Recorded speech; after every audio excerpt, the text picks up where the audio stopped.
చేతిలో సామాజిక అస్త్రం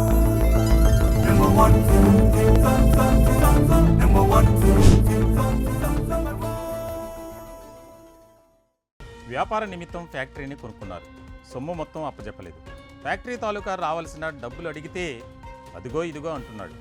విసిగిపోయిన ఫ్యాక్టరీ అమ్మిన వ్యక్తి కోర్టులో న్యాయం కోసం కేసు వేశాడు.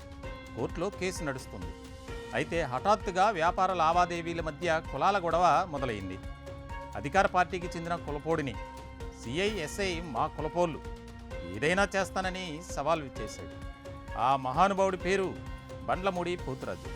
ఫ్యాక్టరీ అమ్మి డబ్బులు అందక అవస్థలు పడుతున్న వ్యక్తి పేరు బత్తిన దశరథ రామయ్య.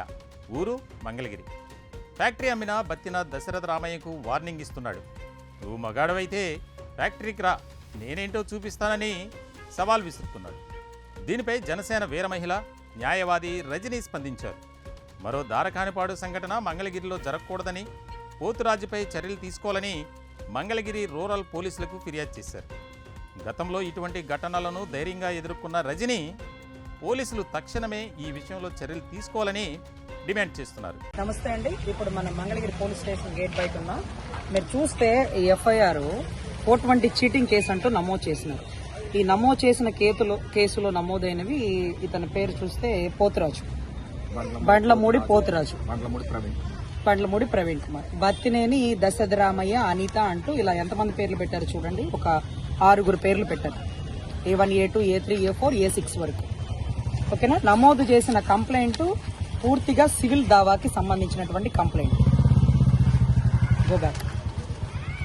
సివిల్ దావాకి సంబంధించిన కంప్లైంట్. మామూలుగా మనం చెప్తాం కదా, పోలీస్ స్టేషన్లో సివిల్ కేసులు చూడబడవు అనేసి. పోలీస్ స్టేషన్లో సివిల్ కేసులు చూడకూడదు అంటూ కూడా కోర్టు ఎన్నో చట్టాలు చెప్తుంది. అయినా సరే గౌరవ పోలీసు వారు పోలీస్ స్టేషన్లో సివిల్ కేసులు కట్టి, ఎవరైతే నా క్లయింట్ బత్తినేని దశరథ రామయ్య అనే వ్యక్తి గతంలో ఇతని మీద ఒక దావా వేసినారు కోర్టు. 7 వాయిదాలు 8 వాయిదాలు తిరిగినాడు. 8వ వాయిదాకి ఏది పోతురాజు గారు దశరథ రామయ్య గారి మీద కేసు కట్టాడు. ఈ కేసు కట్టడానికి ముందు అతను మనకిచ్చినటువంటి సవాల్, నువ్వు నాయుడు అయితే బయటికి రా, నువ్వు మొగోడు అయితే బయటికి రా, నువ్వు పుట్టినందుకు లేకపోతే మీ అమ్మా నాన్న నిన్ను కన్నందుకు, మీ అత్త మామలు మీ అమ్మా నాన్న అందరి మీద కేసులు గట్టి చూపిస్తా, నేనేంటో చూపిస్తా, నేనేం చేస్తానో చూడు అంటూ సవాళ్ళు ఇసిరాడు. ఇక్కడ కులాల కుంపట్లు రేపడం కోసం కాకపోతే, నువ్వు నాయుడు పొడక పుడితే బయటికి రా, నువ్వు మొగోడు అయితే బయటికి రా అనేది ఒళ్ళు పొగ మాటలేందుకు, ఒళ్ళు కొవ్వు మాటలేందుకు? చరిత్రలో ఇంతవరకు మంగళగిరి కాన్స్టిట్యున్సీ గెలిచిన చరిత్ర ఉందా? ఇప్పుడు కదా అందరూ కూటమి గెలిపించుకుంది. ప్రభుత్వాన్ని కష్టపడి అన్ని కులాల కలిపి ఫామ్ చేసుకుంటే, మీరు ఆ కులం, మీరు నాయుడు అయితే బయటికి రా, నువ్వు మొగోడు అయితే బయటికి రా, ఒళ్ళు కొవ్వు మాటలు కదా. సో అదే రకంగా ఒక వివాహిత భార్య మీద, ఒక భార్య మీద, లేకపోతే 2 పిల్లలు ఇంజనీరింగ్ చదివే పిల్లల మీద కేసులు నమోదు చేశారు. వీళ్ళిద్దరికీ గొడవ ఉండొచ్చు, వీళ్ళిద్దరు ఒకరి మీద ఒకరు కేసులు పెట్టుకోవాలి. భార్య మీద, పిల్లల మీద, తల్లిదండ్రులు వయసు అండి మీరు చూడండి, వాళ్ళ వయసు 80 ఏళ్ల వయసు, 70 ఏళ్ల మహిళ. వీళ్ళని కేసులో లాగారు. వీళ్ళ ఇంట్లోంచి బయటికి కూడా రాలేరు. ఒక ఆయన గవర్నమెంట్ హోల్డర్, పెన్షన్ హోల్డర్, వీళ్ళకేం సంబంధం? అంటే పాపం పోతురాజు గారు మనకి ముందే చెప్పారు, వచ్చింది మా ప్రభుత్వం, ఎస్ఐ మావోడు, సిఐ మావోడు, అంటే మా కులపోడు, మేమేమైనా చేస్తాం. ఏమైనా చేస్తారంటే కేసులు కట్టేస్తారా? ఏమైనా చేస్తే కేసులు ఇన్వాల్వ్ చేసేస్తారా? ఇప్పుడు కూడా 8 నెలల నుంచి జరుగుతుంది ఈ కేసు. నేను గౌరవ ఎస్ఐ వారికి కంప్లైంట్ ఇచ్చినాను, సిఐ గారికి చెప్పున్నాను. ఇప్పుడు ఎందుకు ముందుకు వచ్చినామంటే, నిన్న మొన్న ఒక ఫార్చునర్ కారు బయటకు వచ్చి కాపు కొలస్తుంది తొక్కిచ్చి, వెనక్కి ముందుకి తొక్కిచ్చి నేనేంటో చూపిస్తాను అన్నారు. కాబట్టి అలాగే మళ్ళీ తొక్కిచ్చి చంపుతాం, నేను నా ప్రతాపం చూపిస్తా, నేను చెప్పినట్టు అందరి మీద కేసులు కట్టాను అని మాట్లాడుతున్నటువంటి వారికి ఒకవేళ మళ్ళీ అలాగే కొవ్వెక్కి మదంతో, అధికార మదంతో, లేకపోతే అధిక కులం అనే మదంతో మళ్ళీ చంపిస్తారేమో, ముందుగా తక్షణ చర్యలు తీసుకోండి గౌరవ ఎస్ఐ వారు అంటూ నేను కంప్లైంట్ ఇవ్వడం జరిగిందండి. ఇప్పుడు ఇచ్చినటువంటి కంప్లైంట్ కూడా నమోదు చేసినారు. ఇప్పుడే అక్నాలెడ్జ్మెంట్ కూడా ఇచ్చినారు. అయితే పాపం ఎవరైతే కంప్లైంట్ దారుడు ఉన్నాడో అతను మాట్లాడినటువంటి మాటలు మనకి చాలా ఇంపార్టెంట్ అండి. అతను చెప్తూ ప్రస్తావించిన మాట ఇది రండి ఒకసారి.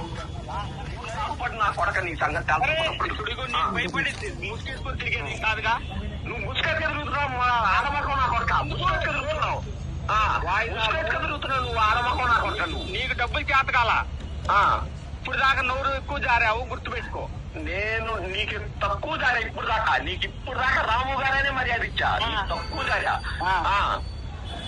సరే నువ్వు రా, ఊర్లోకి రా. నువ్వు ఊర్లోకి రా, నీ సంగతి తెలుసుకుంటా. బెదిరింపు ఏంటి? ఏం చేస్తావు? సరే, నువ్వు మగ పూటకు పుట్టుంటే మీ నాన్నకు పుట్టే ఉంటే నువ్వు రానా కొడక. నువ్వు మగ పూటకు పుట్టుండి మీ నాన్నకు నువ్వు కరెక్ట్గా పుట్టుంటే రానా కొడక కంపెనీ కాడికి. సరే ఏం చేస్తావా? ఏం చేస్తావు రా? నువ్వు మగ పూట పుట్టుంటే రా కంపెనీ కాడికి. సరే మగోడిని నాయుడిని ఏంటి మా అమ్మని తిట్టావు, నాయుడు కొన్నావు, నీ మగోడిని కాదా ఎన్నో చెప్పావు. ఏం చేస్తావు చూద్దాం. రా, నువ్వు రా కంపెనీ కాడికి రా. సరే రా నా కొడక కంపెనీ కాడికి రా. ఎక్కువ మాట్లాడుతున్నావు మళ్ళీ. నువ్వు రా నా కొడక. నువ్వు ఎక్కువ కాదు, నీకు తక్కువ మాట్లాడుతున్నావు. నువ్వు రా నా కొడక. నువ్వు కంపెనీ కాడికి రా. మాటల్లో దమ్ము చూపిద్దాంలే కానీ సరే రా. కోర్టులో తెచ్చుకుంటే నువ్వు కోర్టులో తెచ్చుకోవడానికి రా నా కొడక. నీకు ఎంత చేయాలని చేస్తాను రాని. సరే నీ కొడుకుని నీ కొడుకుల్ని కొడుకుతారా నా కొడక. రా. సరే సరే సరే ఇదే మాట మీద ఉండు. విజయవాడ సాక్షిగా రా. రా. నువ్వు మళ్ళీ శివదీక్ష కూడా చేస్తావు. రా. నువ్వు అరే నువ్వు ఎదవ బొట్లు పెట్టి ఎదవ సాంగులు కొనుక్కుంటాం కాదురా. మనిషి సాక్షిగా చేయాలా. నా డబ్బులు ఉంటదిగా. నీ డబ్బు ఈ నిమిషాన్ని బాధ్యత. అప్పుడు ఈ గొడవ ఉండదుగా. నీ డబ్బులు ఈ నిమిషాన్ని బాధ్యత. ఇప్పుడు ఎవరికి కావాలి? నాకు అవసరమైనప్పుడు నాకు సంవత్సరమైంది నువ్వు కంపెనీ కొనుక్కొని. సంవత్సరానికి వడ్డీ ఎంత అయిందిరా? సంవత్సరానికి వడ్డీ ఎంత అయింది? వడ్డీ ఎంత అయింది నీకు? వడ్డీ ఎంత అయింది నీకు? మాట్లాడదామంటే 4 రోజులు లాగా కూర్చుందాం. కాదు బాబు అంటే కోర్టుకి వెళ్తావే నువ్వు. లేదంటే నీ దగ్గర తమ్ముందు నువ్వు చేసుకోవటమే. సరే అంతే. నీ దగ్గర తమ్ముందు నువ్వు చేసుకో. నా దగ్గర నాకేం లేదు. నేను కోర్టులో ఇచ్చాను లీగల్ గా. ధర్మంగా బాబు నాకు డబ్బులు ఇవ్వాలా ఇప్పించాను. ధర్మంగా ఇస్తారా? ఇస్తారా? సరే నీకు పుట్టినందుకు నువ్వు వాళ్ళకు పుట్టినందుకు వాళ్ళని కూడా పెడతారా? రేపు పొద్దున పెడతారా? నీ దగ్గర పెడతారా? పెడతాను రా. నీ దగ్గర నీ కొడుకుల్ని నా కొడక నువ్వు అనుకుంటున్నావేమో. నీ ఒక్కరితో వదిలి పెడతాను అనుకుంటావు. నిన్ను, నీ కొడుకుల్ని, నీ మామని, మీ అమ్మని, మీ నాన్నని అందరినీ పెడతాను రా. పెడతాను రా.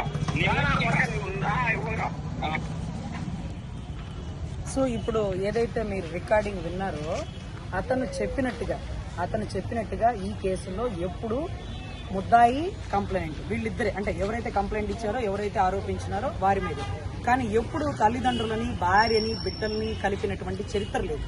కానీ మంగళగిరి కాన్స్టిట్యున్సీలో ఎస్ఐ మాకులపోడు, సిఐ మాకులపోడు, ఎమ్మెల్యే మాకులపోడు అనే అధికార మదంతో ఈరోజు ఈ కంప్లైంట్లో ఇంతమందిని పార్టీలుగా చేర్పించారు.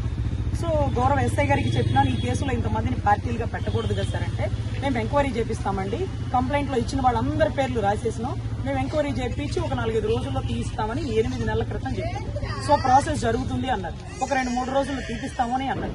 సో ఇప్పుడు అతను బూతులు తిట్టాడు. ఒకవేళ అతను మళ్ళీ నా అధికారం ఉంది, నా ప్రభుత్వం ఉందని మళ్ళీ తొక్కిస్తాడేమో, ఎందుకు వచ్చిన గొడవ, ముందుగానే అతను ఇలాంటి వాడు, ఇలా అనుకున్నట్టుగానే అందరి మీద కంప్లైంట్లు పెట్టాడు. ఇది ఒక ఎస్ఐ వల్ల ఒక సీఏ వల్ల సాధ్యమయ్యే పని కాదు, ఇంతమందిని పార్టీగా పెట్టడం అంటే. సో ఇతను వెనకాల ఎవరో ఉన్నారు, దగ్గరుండి చేపిస్తున్నారు. ఆ ఉన్నవారు మళ్ళీ ఏదైనా చేసి ఇతను గొడవ కారణమో లేకపోతే ఫార్చునర్లతో తొక్కించడాలు ఇలాంటివి జరుగుతాయి. కాబట్టి గౌరవ ఎస్ఐ గారికి కంప్లైంట్ నమోదు చేయడమైంది. ఆయన కూడా దీని మీద సివియర్ గా తీసుకుంటానండి. ఎటువంటి ఘటన జరగకుండా చూస్తాము. ఇది కులాల గొడవలుగా రెచ్చగొట్టకుండా వాళ్ళిద్దరికీ కూడా నేను అవతల వాడికి నేను గట్టిగా భయం చెప్తాను అనేది కూడా చెప్పడం జరిగిందండి. ఎనీవే 8 నెలల క్రితం జరిగింది. నేను ఎందుకు బయట పెట్టలేదంటే అనవసరంగా కులాల గొడవలు అవుతాయని. కానీ ఈరోజు అధికార మదంతో ఒక కులం ఇంకొక కులాన్ని తొక్కి చంపేస్తున్నారనే కంప్లైంట్లు కుల సంఘాలు రేపుతున్నారు. కాబట్టి మళ్ళీ ఇది కూడా ఏ రకంగా దారి తీస్తుందో ముందుగానే ఇన్స్ట్రక్షన్ ఇవ్వడం అవసరం కాబట్టి ఇచ్చినానండి. ఎస్ఐ గారికి కూడా చెప్పినాను. అదే రకంగా దీని గురించి ప్రస్తావిస్తున్నటువంటి అడ్వకేట్ రజనీ అనేటువంటి నన్ను దొంగల పార్టీ మీది, జనసేన పార్టీ దొంగల పార్టీ, నువ్వు దొంగలకి సపోర్ట్ చేస్తావు, నువ్వు పనికిమాలిన దానివంటూ కూడా మెసేజ్ పెట్టాడు.